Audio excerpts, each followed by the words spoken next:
ನಮಸ್ತೆ, ವೇದ ಎಜುಕೇಷನ್ ಟ್ಯುಟೋರಿಯಲ್ಸ್ಗೆ ಸ್ವಾಗತ. ನಾನು application of derivatives next continue ಮಾಡ್ತಾ ಇದ್ದೀನಿ. 12 to 18 ಕ್ವಶನ್ಸ್ ಇದೆ 6.1ನಲ್ಲಿ ನೋಡಿ. ಅದರಲ್ಲಿ 12ನೇ ಕ್ವಶನ್ ಏನಂತ ಇದೆ, the radius of an air bubble is increasing at a rate of 1/2 centimeter per second. At what the rate is the volume of the bubble increasing when the radius is 1 centimeter ಅಂತ question ಕೊಟ್ಟಿದ್ದಾರೆ. ಇದರಲ್ಲಿ ನಮಗೆ ಏನು ಕಂಡುಹಿಡಿಬೇಕು? ವಾಲ್ಯೂಮ್ನ ನಾವು ಇಲ್ಲಿ ಕಂಡುಹಿಡಿಬೇಕಾಗುತ್ತೆ. ಹಾಗೆ air bubbles ಬಂದು ನಮಗೆ ಯಾವ ಶೇಪಲ್ಲಿರುತ್ತೆ? ಸ್ಪೆರಿಕಲ್ ಇನ್ ಶೇಪಲ್ಲಿರುತ್ತೆ ಅಲ್ವಾ? ಏರ್ ಬಬಲ್ ಅದನ್ನೇ ನಾವಿಲ್ಲಿ ಬರ್ಕೊಂಡು ಹೋಗೋಣ. ಏರ್ ಬಬಲ್ ಈ spherical in shape R be the bubble. ಹಾಗೆ next V be the volume ಅಂತ ತಗೊಳ್ಳೋಣ. V be the volume. ಹಾಗೆ ಇದರಲ್ಲಿ ನಾವು ಏನು ಕಂಡುಹಿಡಿಯಬೇಕು ಅಥವಾ ನಮಗೆ ಏನು ಕೊಟ್ಟಿದ್ದಾರೆ ಅವರು? The radius of an air bubble is increasing at a rate of 1/2 centimeter per second ಬರ್ಕೊತೀನಿ. The radius of an bubble increasing at the rate of 1/2 centimeter per second ತೊಗೊತೀನಿ. at the rate of 1/2 centimeter per second.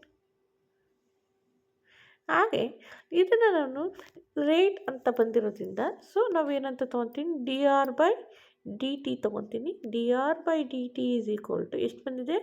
1/2 centimeter per second ಅಂತ ಬಂದಿದೆ. ಅದನ್ನು ನಾವಿಲ್ಲಿ ಬರ್ಕೊತೀವಿ. Next ಏನು ಕಂಡುಹಿಡಿಬೇಕು? We need to find out the volume ಅಲ್ವಾ? We need to calculate ಅಂತ ಬರ್ಕೊತೀನಿ. ಏನು D V by D T is equal to question mark. Okay, when R is equal to 1 centimeter ಇದ್ದಾಗ ಏನಂತ ಬರುತ್ತೆ ಅಂತ ನಾವು ಚೆಕ್ ಮಾಡಬೇಕಾಗುತ್ತೆ. Okay, we know that the volume of a sphere is equal to 4/3 pi r cube. 4/3 pi r cube. ಹಾಗೆ ಇಲ್ಲಿ ನಮಗೆ ಇದನ್ನು ಡಿಫ್ರೆನ್ಷಿಯೇಟ್ ಮಾಡ್ತಾ ಬಂದರೆ ನಮಗೇನು ಬರುತ್ತೆ? D V by D T is equal to 4/3 pi ಬಂದು ಕಾನ್ಸ್ಟೆಂಟ್ ಆಗಿರುತ್ತೆ. ಹಾಗೆ ಬರ್ಕೊಳ್ಳೋಣ. ಆರ್ ಕ್ಯೂಬ್ನ ನಾನು ಡಿಫ್ರೆನ್ಷಿಯೇಟ್ ಮಾಡಿ r² 3r² ಅಂತ ಬರುತ್ತೆ. ಹಾಗೆ ಇಲ್ಲಿ ಆರ್ ಇರೋದ್ರಿಂದ d R by D T ತೊಗೊತೀನಿ. D V by D T is equal to 3 cancel ಆದರೆ ಏನು ಬರುತ್ತೆ? 4 r². D R by d ಟಿಯಿಂದ ನಮಗೇನಂತ ಇದೆ? ಇಲ್ಲಿ 1/2 ಇದೆಯಾ? ಅದನ್ನೇ ನಾವಿಲ್ಲಿ ಬರ್ಕೊಳ್ಳೋಣ. 1/2 ಅಂತ 2 1s 2 2s. ನಮ್ಗೆ ಆನ್ಸರ್ ಅಂತ ಬರುತ್ತೆ? D V by D T is equal to 2πr². 2πr² ಅಂತ ಬರ್ಕೊತೀನಿ. ಹಾಗೆ ಆರ್ ಅಂದರೆ ನಮ್ಗೆ ಏನಂತ ಕೊಟ್ಟಿದ್ದಾರೆ? ಆರ್ ಈಸ್ ಈಕ್ವಲ್ ಟು 1 ಅಂತ ಕೊಟ್ಟಿರೋದ್ರಿಂದ d V by D T is equal to 2 1s 2 ಆಗುತ್ತೆ. 2π ಅಂತ ತೊಗೊತೀನಿ. ಏನಂತ ತೊಗೊಂಡ್ರೆ 2 × 1 ಅಂತ ತೊಗೊಂಡ್ರೆ 2π cm³ per second ತೊಗೊತೀನಿ. cm³ per second ಇದೇ ಬಂದು ನಮ್ಗೆ ಆನ್ಸರ್ ಆಗಿರುತ್ತೆ. ಹಾಗೆ ನೆಕ್ಸ್ಟ್ನೇ ಕ್ವಶನ್ನ ನಾವು ಮಾಡ್ತಾ ಬರೋಣ. ನೆಕ್ಸ್ಟ್ನೇ ಕ್ವಶನ್ ನೋಡಿ ಏನಂತ ಇದೆ? A balloon which always remains spherical has a variable diameter 3/2 2x plus 1. Find the rate of change of its volume with respect to x ಅಂತ ಇದೆ. ನೋಡಿ, ಇಲ್ಲೊಂದು ನಾನು ಬಲೂನ್ನ ಡ್ರಾ ಮಾಡ್ಕೊಂಡಿದ್ದೀನಿ ಅಂತ ತಿಳ್ಕೊಳ್ಳಿ. ಬಲೂನ್ ಇದೆ ಅಂತ ಡಿ ಬಿ ದ ಡಯಾಮೀಟರ್ ಅಂತ ತೊಗೊತೀನಿ. D be the diameter of the balloon. D be the diameter of the balloon ಏನಂತ ಕೊಟ್ಟಿದ್ದಾರೆ? ಇದು ಡಯಾಮೀಟರ್ ಆಫ್ ದಿ ಬಲೂನ್ನ ಡಯಾಮೀಟರ್ ಬಂದು 3/2 2x plus 1 3/2 2x plus 1 ಅಂತ ಕೊಟ್ಟಿದ್ದಾರೆ. Into 2x plus 1. ಹಾಗೆ ನೆಕ್ಸ್ಟ್ ಏನು ಕಂಡುಹಿಡಿಯಕ್ಕೆ ಕೇಳಿದ್ದಾರೆ? ಇದರಲ್ಲಿ rate of change of volume with respect to X ಕೇಳಿದ್ದಾರೆ. ನಮಗೆ ಇದರಲ್ಲಿ ನಮ್ಮ ಡಯಾಮೀಟರ್ ಕೊಟ್ಟಿರೋದ್ರಿಂದ ನಾವು ರೇಡಿಯಸ್ ಮಾಡ್ಕೋಬೇಕು. R is equal to D by 2 ಅಂತ ಗೊತ್ತು. 2 ನಮಗೆ ನೋಡ್ತಾ ಬಂದರೆ ನಮ್ಗೆ ಏನಾಗುತ್ತೆ ನೋಡಿ? 2 ಡಿವೈಡೆಡ್ ಬೈ 3/2 ಅಂತ ಇರೋದು ಮಲ್ಟಿಪ್ಲಿಕೇಶನಿಗೆ ಬರುತ್ತೆ. 2 × 2 ಅಂತ ತೊಗೊತೀನಿ. 2 2s 4 ಆಗುತ್ತೆ. 3 × 2x plus 1 ಡಿವೈಡೆಡ್ ಬೈ 4 ಅಂತ ಬರ್ಕೊತೀನಿ. ಇದರಲ್ಲಿ ನಾವು ಏನು ಕಂಡುಹಿಡಿಬೇಕು ವಿತ್ ರೆಸ್ಪೆಕ್ಟ್ ವಾಲ್ಯೂಮ್ನ ನಾವು ಕಂಡುಹಿಡಿಬೇಕಾಗತ್ತೆ. ಸೊ ನಾವಿಲ್ಲಿ ಏನಂತ ಬರ್ಕೊಳ್ಳೋಣ, balloon is spherical in shape, right? Balloon is spherical in shape.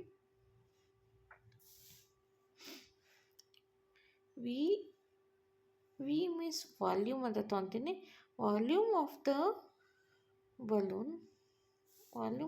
balloon is equal to 4/3 pi r cube. Same ಆಗಲೇ ತೊಗೊಂಡಿದ್ವಲ್ಲ ಅದೇ ಫಾರ್ಮುಲಾನೇ ತೊಗೊಂಬರ್ತಾ ಇದ್ದೀನಿ. ವಿ ಅಂತ ತೊಗೊತೀನಿ. V is equal to 4/3 pi r cube.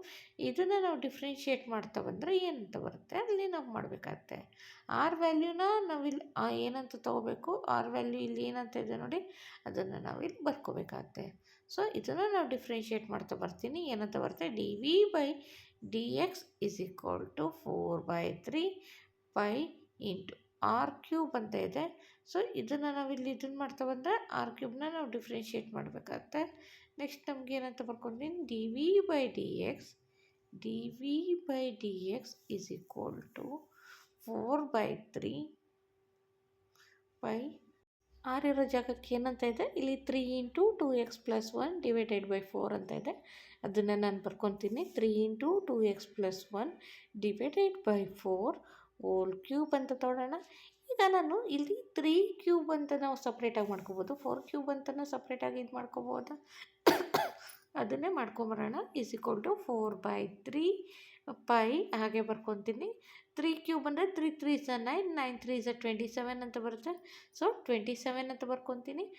ಇಲ್ಲಿ 4 ಕ್ಯೂಬ್ ಅಂತಂದರೆ ನಾವೇನಂತಾರೆ 4 4 ಸ 16, 16 4 ಸ 64 ಬರುತ್ತೆ. 64 ಅಂತ ಬರ್ಕೊತೀನಿ.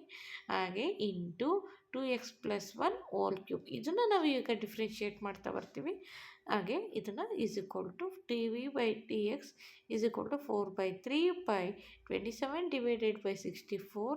ಹಾಗೆ ಇದನ್ನು ನಾವು ಡಿಫ್ರೆನ್ಷಿಯೇಟ್ ಮಾಡಿದ್ರೆ 3 ಇಂಟು 2x + 1 ಹೋಲ್ ಸ್ಕ್ವಯರ್ ಅಂತ ತೊಗೊಂಡಿನಿ. ಹಾಗೆ 2x + 2xನ ನಾನು ಡಿಫ್ರೆನ್ಷಿಯೇಟ್ ಮಾಡಿದ್ರೆ ನಮ್ಗೆ ವ್ಯಾಲ್ಯೂ ಏನಂತ ಬರುತ್ತೆ, 2 ಅಂತ ಬರುತ್ತೆ. 2 ಬರ್ಕೊತೀನಿ.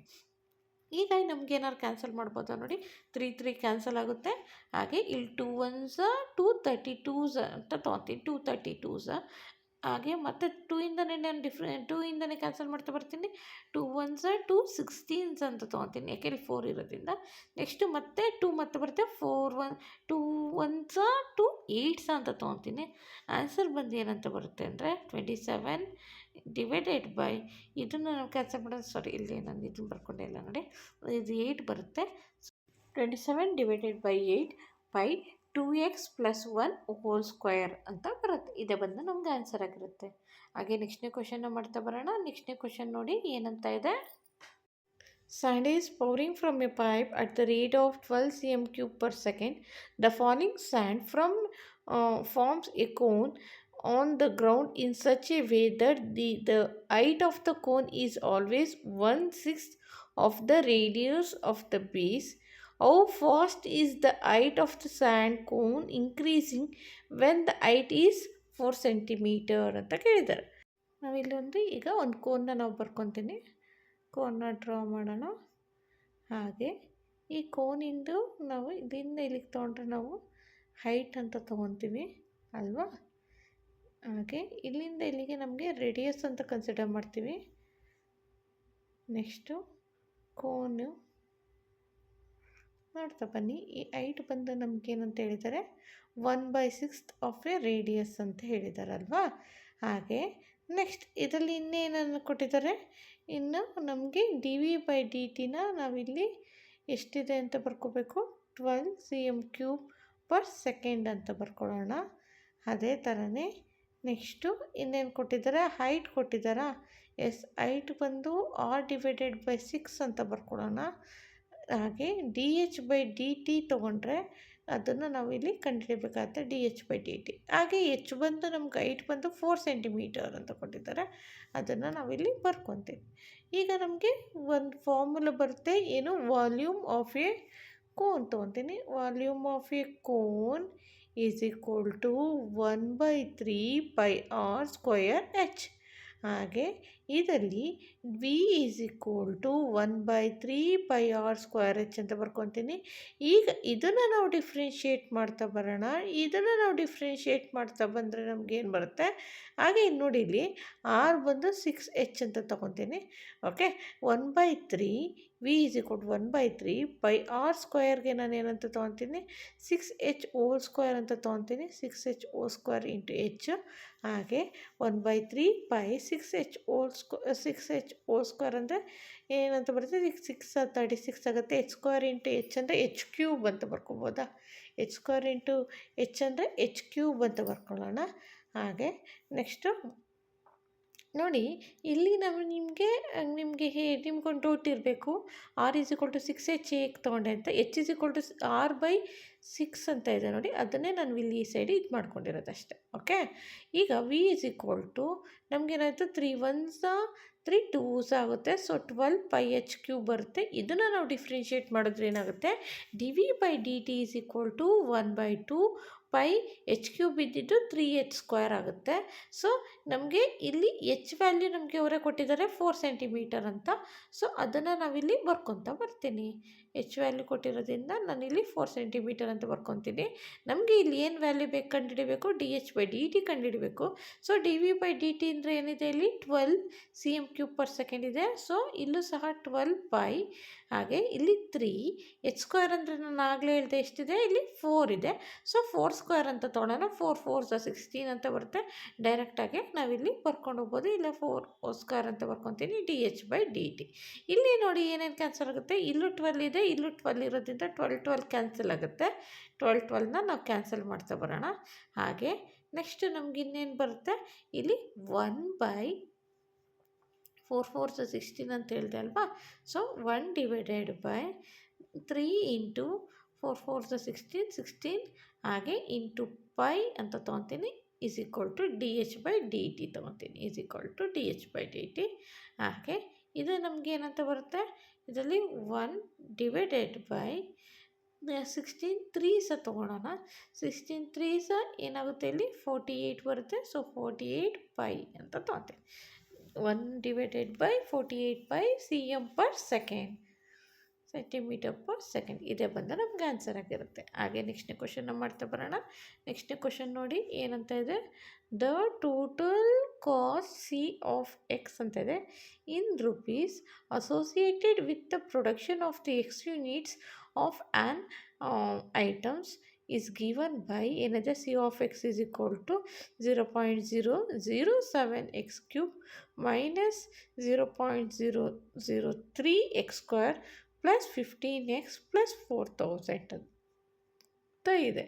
ಇದನ್ನು ನಾನು ಇಲ್ಲಿ ಬರ್ಕೊಂಬರ್ತಿದ್ದೀನಿ. ಇದರಲ್ಲಿ ನಮ್ಗೆ ಏನು ಕೊಟ್ಟಿರೋದು ಅಂದರೆ, ಕ್ವಶನ್ ಏನು ಕಂಡುಹಿಡಬೇಕು, ಮಾರ್ಜಿನಲ್ ಕಾಸ್ಟ್ನ ನಾವು ಕಂಡುಹಿಡಬೇಕು when the 17 units are produced ಆಗಿದ್ದರೆ ಏನಂತ ಬರುತ್ತೆ ಅಂತ. ಓಕೆ, ಈಗ ಫಸ್ಟು ನಾನು ಸಿ ಆಫ್ ಎಕ್ಸ್ ಅಂತ ಇರುತ್ತೆ ಅದನ್ನೇ ಬರ್ಕೊಂಡಿದ್ದೀವಿ. ವಿ ನೀಡ್ ಟು ಫೈಂಡ್, ನಾವೇನು ಫೈಂಡ್ ಮಾಡಬೇಕು ಅಂದಿದ್ದೀನಿ, ನಮಗೆ ಇದರಲ್ಲಿ ಮಾರ್ಜಿನಲ್ ಕಾಸ್ಟ್ ಬಂದು 17 ಯೂನಿಟ್ಸ್ ಆಗಿದ್ದರೆ, ಮಾರ್ಜಿನಲ್ ಕಾಸ್ಟ್ ಬಂದು 17 ಯೂನಿಟ್ಸ್ ಆಗಿದ್ದರೆ ಏನಂತ ಬರುತ್ತೆ ಅಂತ ನಾವಿಲ್ಲಿ ಬರ್ಕೋಬೇಕಂತೆ. ಅದನ್ನು ನಾವೇನಂತ ಬರ್ಕೊಂಡು, we need to find the marginal cost when the 17 units ಅಂತ ಬರ್ಕೊತೀನಿ. ಯೂನಿಟ್ಸ್ ಆರ್ ಪ್ರೊಡ್ಯೂಸ್ಡ್ ಅಂತ ಬರ್ಕೊಂಡು ನಾವಿಲ್ಲಿ ಮಾಡ್ತಾ ಬರೋಣ. ಏನಂತ ತೊಗೊತೀನಿ ಅಂದರೆ, ಇದು ಬಂದು ಎಮ್ ಆಫ್ ಸಿ ಅಂತ ತೊಗೊಳ್ತೀನಿ. ಇದನ್ನು ಡಿಫ್ರೆನ್ಷಿಯೇಟ್ ಮಾಡ್ತಾ ಬರ್ತೀನಿ. ಯಾವುದನ್ನು, ಸಿ ಆಫ್ ಎಕ್ಸ್ನ ನಾನು ಡಿಫ್ರೆನ್ಷಿಯೇಟ್ ಮಾಡಿದ್ರೆ ನಮಗೇನು ವ್ಯಾಲ್ಯೂ ಬರುತ್ತೆ ಅದನ್ನು ನಾವಿಲ್ಲಿ ಡೈರೆಕ್ಟಾಗಿ ಬರ್ಕೊಂಡು ಹೋಗೋಣ. ಅಂದರೆ ನೋಡಿ, M C is equal to 0. ಇದು 7 3s ಇದು ನೋಡಿ x³ ಇದ್ದಿದ್ದು, ಇದನ್ನು ಡಿಫ್ರೆನ್ಷಿಯೇಟ್ ಮಾಡಿದ್ರೆ 3x² ಅಂತ ಡೈರೆಕ್ಟಾಗಿ ಬರ್ಕೋಬೋದು. ಇಲ್ಲ 7 3s 21x² ಅಂತಲೇ ಹಿಂಗೆ ಡೈರೆಕ್ಟಾಗಿ ನಾವು ಬರ್ಕೊಬರ್ಬೋದು. 0.03 ಇಂಟು x² ಅಂದರೆ 2x ಬರುತ್ತೆ. ಹಾಗೆ 15 ಅಂತ ಬರ್ಕೊತೀನಿ. x ಇದ್ದಿದ್ದು ನಮಗೆ 1 ಅಂತ ಆಗಿರುತ್ತೆ. ಹಾಗೆ ನೆಕ್ಸ್ಟು 0.07 ಇದ್ದಿದ್ದು 7 3 ಇಸ್ 21 ಬರುತ್ತೆ. ಸೊ 21x² ಮೈನಸ್ 2 3 ಇಸ್ 6 ಆಗುತ್ತೆ. ಸೊ 0.006 ಅಂತ ತೊಗೊತೀನಿ, 6x ಅಂತ. ಹಾಗೆ ಪ್ಲಸ್ 15. ಇಲ್ಲಿ ನಮಗೆ ಆಗಲೇ ಕೊಟ್ಟಿರೋದೇನು, ಎಕ್ಸ್ ಈಸ್ ಈಕ್ವಲ್ ಟು 17 ಅಂತ ಕೊಟ್ಟಿದ್ದಾರೆ, ಅದನ್ನು ನಾವಿಲ್ಲಿ ಬರ್ಕೋಬೇಕಾಗತ್ತೆ. So MC is equal to 0.021 into 17² ಅಂತ ತೊಗೊಳ್ಳೋಣ, into 17 whole square minus 0.006 into 17 ಹಾಗೆ ಪ್ಲಸ್ 15 ಅಂತ ಬರ್ಕೊತೀನಿ. ಈಗ ನಮಗೆಲ್ಲ ಇದು ಮಾಡ್ತಾ ಬಂದರೆ ನಮಗೇನಾಗುತ್ತೆ, ವ್ಯಾಲ್ಯೂ ಬಂದು MC is equal to 0.021 into 17 into 17 ಅಂದರೆ 289 ಆಗುತ್ತೆ. ಹಾಗೆ ನೆಕ್ಸ್ಟು 0.06 ಇಂಟು 17 ಅಂತ ತೊಗೊಂಡ್ರೆ ಏನಂತ ವ್ಯಾಲ್ಯೂ ಬರುತ್ತೆ ಅದನ್ನು ನಾವಿಲ್ಲಿ ಬರಿಬೇಕಾಗತ್ತೆ. ಏನಂತ ಬರುತ್ತೆ, 0.102 ಪ್ಲಸ್ 15 ಅಂತ ತೊಗೊತೀನಿ.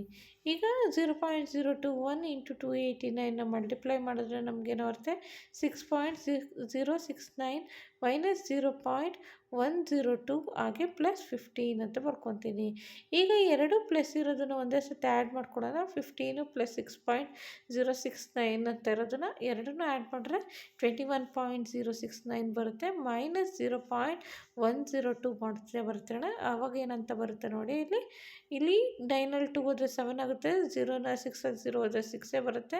ಸೊ 0ನಲ್ಲಿ ಒಂದು ಕಡೆ ಕಾಲ ಈ ಸೈಡಿಂದ ಒಂದು ಕ್ಯಾರಿ ತೊಗೊಂಡ್ರೆ 10ನಲ್ಲಿ 1 ಹೋದರೆ 9 ಬರುತ್ತೆ. ಸೊ ಆನ್ಸರ್ ವಿಲ್ ಬಿ 20.967 ಆಗುತ್ತೆ. MC is equal to hence the required marginal unit, hence the required marginal cost ಅಂತನಾದ್ರು marginal cost is rupees is 20.964 967 ಅಂತ ತೊಗೊತೀವಿ. ನೆಕ್ಸ್ಟ್ನೇ ಕ್ವಶನ್ ನೋಡಿ ಏನಂತ ಇದೆ, the total revenue of the rupees received from the sale of the X units of the product is given by R of X is equal to 13x² plus 26x plus 15 ಅಂತ ಇದೆ. ಹಾಗೆ ಇದರಲ್ಲೂ ಸಹ same ಅದು ಆಗಲೇ ತೊಗೊಂಡಂಗೆ when the marginal X is equal to 7 ಅಂತ ತೊಗೊಂಡ್ರೆ ಏನಂತ ಬರುತ್ತೆ ಅಂತ ಕೇಳಿದ್ದಾರೆ. ಅದನ್ನೇ ನಾನು ಇಲ್ಲಿ ಬರ್ಕೊಂಬರ್ತೀನಿ. ಡೈರೆಕ್ಟಾಗಿ we need to find the marginal cost ಎಷ್ಟು ಬರುತ್ತೆ ಅಂತ ನಾವು ಕಂಡುಹಿಡಬೇಕಾಗತ್ತೆ. So R of X is equal to 13x² plus 26x plus 15 ಅಂತ ಬರ್ಕೊತೀನಿ. ಹಾಗೆ ಒಂದು ಅವನೇ ಕೊಟ್ಟಿರೋದ್ರಿಂದ 7 ಯೂನಿಟ್ಸ್ ಏನಂತ ಕೊಟ್ಟಿದ್ದಾನೆ, 7 ಯೂನಿಟ್ಸ್ ಅಂತ ಕೊಟ್ಟಿದ್ದಾನೆ. ಸೊ ನಾವು ಎಕ್ಸ್ ಇರೋ ಜಾಗಕ್ಕೆ 7 ಹಾಕ್ಕೊಂಡು ನಾವು ಇಲ್ಲಿ ಮಾಡ್ತಾ ಬರಬೇಕಾಗತ್ತೆ.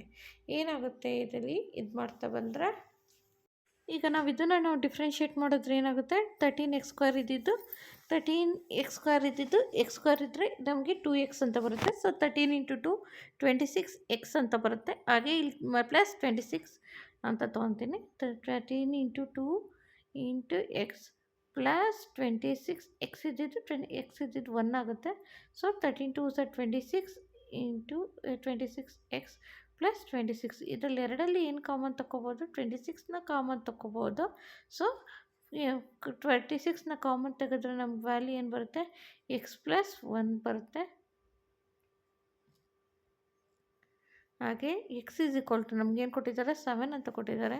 ಸೊ ನಾವಿಲ್ಲಿ ಏನಂತ ತೊಗೊಳ್ಳೋಣ, 7 ಪ್ಲಸ್ 1 ವಿಲ್ ಬಿ ದ 8 ಆಗುತ್ತೆ.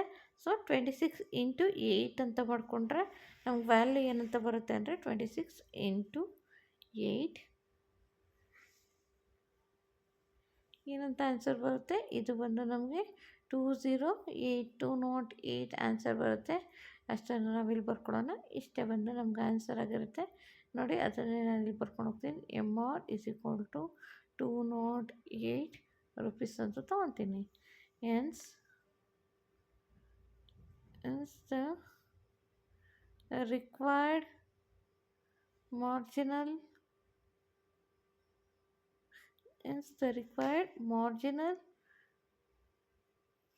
revenue is MR is equal to 208 ಅಂತ ತಗೋಣ.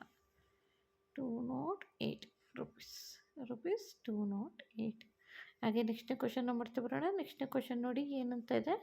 ನೆಕ್ಸ್ಟ್ನೇ ಕ್ವಶನ್ ಬಂದು ನಮಗೆ the rate of change of this area of a circle with respect to its radius R at R is equal to 6 centimetre ಅಂತ ಹೇಳಿದೆ. ಇನ್ನು R ಬಂತು ನಮಗೆ ಎಷ್ಟು ಸೆಂಟಿಮೀಟರ್ ಇದೆ, 6 ಸೆಂಟಿಮೀಟರ್ ಅಂತ ಹೇಳಿದ್ದಾರೆ. ಇದನ್ನು ನಾವಿಲ್ಲಿ ಮಾಡ್ತಾ ಬರೋಣ. A is equal to pi r square ಬರುತ್ತೆ. A is equal to area of a circle ಅಂತ ಹೇಳಿರೋದ್ರಿಂದ a is equal to pi r square. ನಮಗೆ ಇದನ್ನು ನಾವು ಡಿಫ್ರೆನ್ಷಿಯೇಟ್ ಮಾಡ್ತಾ ಬರೋಣ. ಅವಾಗ ಏನಾಗುತ್ತೆ, d a by d r is equal to pi r square ಅಂತ ತೊಗೊತೀನಿ. D r pi r square. ಹಾಗೆ ಇದನ್ನು ನಾವು ಇದು ಮಾಡ್ತಾ ಬಂದರೆ ನಮಗೇನಾಗುತ್ತೆ, 2πr ಅಂತ ಬರುತ್ತೆ. 2πr ಅಂತ ತೊಗೊಂಡ್ರೆ ಇದನ್ನು ನಾವು ಇದು ಮಾಡಿದ್ರೆ ಆರ್ ಇಸ್ ಈಕ್ವಲ್ ಟು ನಮ್ಗೆ ವ್ಯಾಲ್ಯೂ ಗೊತ್ತಾದರೆ ನಾವು ಅದನ್ನೇ ಬರ್ಕೊಂಡು ಹೋದರೆ ನಮಗೇನಾಗುತ್ತೆ 2π ಇಂಟು 6 ಅಂತ. 2π ಇಂಟು 6 ಅಂದರೆ 12π ಅಂತ ಬರುತ್ತೆ. ಇದೇ ಬಂದು 12π ಬಂದು B is the correct answer. ಹಾಗೆ ನೆಕ್ಸ್ಟ್ ಇನ್ನೊಂದು ಕ್ವಶನ್ ಇದೆ ನೋಡಿ.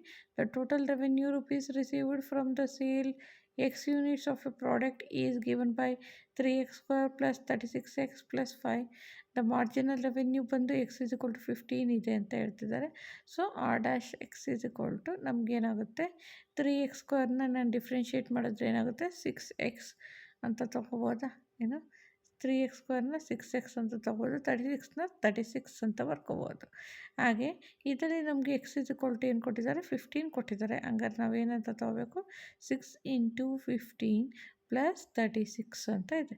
6 ಇಂಟು 15 ಪ್ಲಸ್ 36 90 ಪ್ಲಸ್ 36 ಅಂತ ಬರ್ಕೊತೀನಿ. ಈ ಎರಡನ್ನು ಆ್ಯಡ್ ಮಾಡಿದ್ರೆ ನಮಗೇನು ಬರುತ್ತೆ, 126 ಅಂತ ಬರುತ್ತೆ.